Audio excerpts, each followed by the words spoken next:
So there's a new coach coming to the USL Championship because El Paso Locomotive have fired their head coach, Brian Clarhaut, and brought in Wilmer Cabrera. Now, El Paso has been very patient because in 11 matches, they only won one game. With the record of 1-8-2 is how Brian leaves, and that is not a stat that you want to have in any sport. And so, like I said, El Paso was very patient, and maybe they were hoping that things would change, would be able to turn things around, but unfortunately, it didn't come that way. And now they bring in Wilmer Cabrera. And Wilmer Cabrera, he's got a very long resume, a very successful resume. But here's the thing, I'm not totally convinced that Wilmer is going to be the guy. I do wish that it does happen. I wish that he is. I hope that he is. That he can change this team, because it's a team that on paper is very good. It's a team that should not have just one win. I mean, me personally, I would like to see Hugo Perez come in. I want to see this guy have a shot. I want to see him have a chance to be able to coach a club. And he just recently was coaching El Salvador. So I would love to see him come into the USL Championship and be able to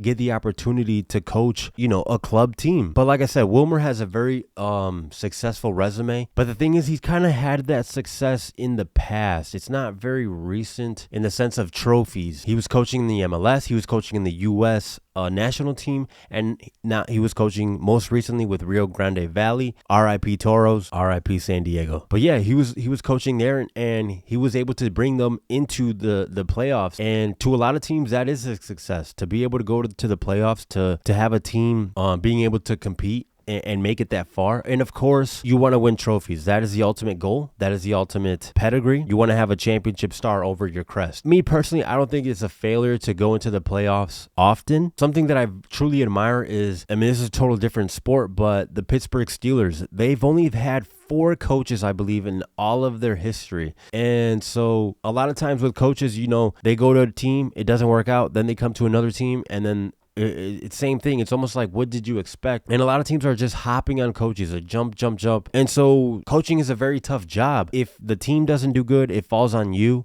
And if the team does do good, you a lot of times you don't get the credit as much as the players. And it's a job where you're going to get let go. That is very common in the sport. And so a lot of times I feel for coaches, because it's like a job that, now what do I do? As well as players when they retire, But I'm going on a side tangent. We will see what happens with Locomotive. We will see if there's enough time for them to switch things around. Like I said, they only have 3 points. They only have 1 win out of 11 games. They only have 1 win. That is going to be tough on the self-esteem, but we will see. Wilmer has taken a team that wasn't doing good and taken them to the playoffs. So we shall see. And like I said before, this team on paper should not be this bad. I feel like there's a lot of talent there, a lot of experience there as well. So we shall see. I'm excited to see what he can do. I'm excited to see if it will be able to work out, and ultimately I hope it does. Other news happening within the championship is that Detroit City FC has bought land to build a new stadium. Now, the first thing that you have to think of when you hear this news is that the MLS is going to come in and see what they can do, because the MLS has before looked at Detroit to see if it was a future market that they could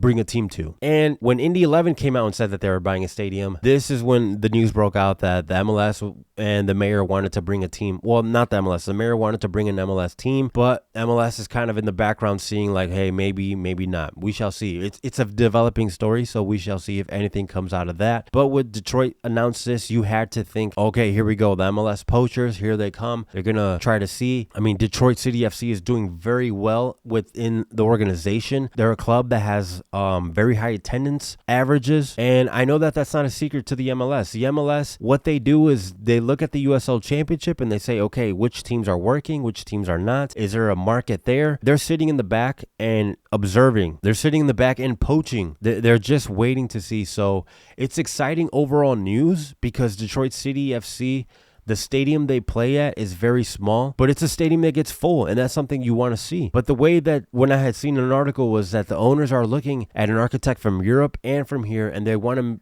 make this stadium be unique. It's a stadium that when it's Detroit City's, you're going to think of that stadium like, oh, okay, we're going there. And that's something that I think is incredible. So I cannot wait to see what the renderings look like. They haven't come out yet, but I know we won't be disappointed, because it is a very big land that they bought. An abandoned hospital was there. And so I'm excited. I love to see this because I'm not a fan of teams playing at, huge college stadiums where stadiums looks empty.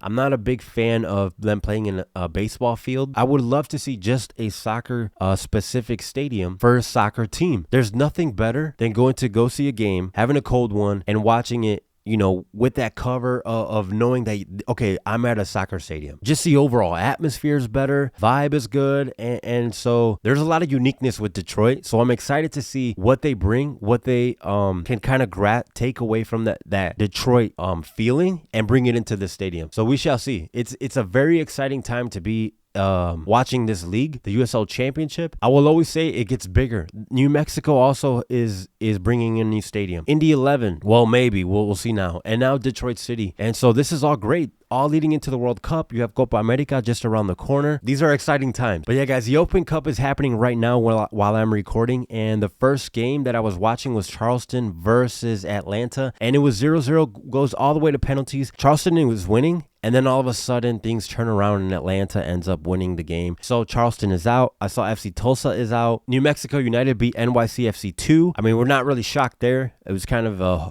like this better happen. And the games that haven't started yet are San Jose versus Sacramento and LAFC versus Loudoun United. So we shall see what happens.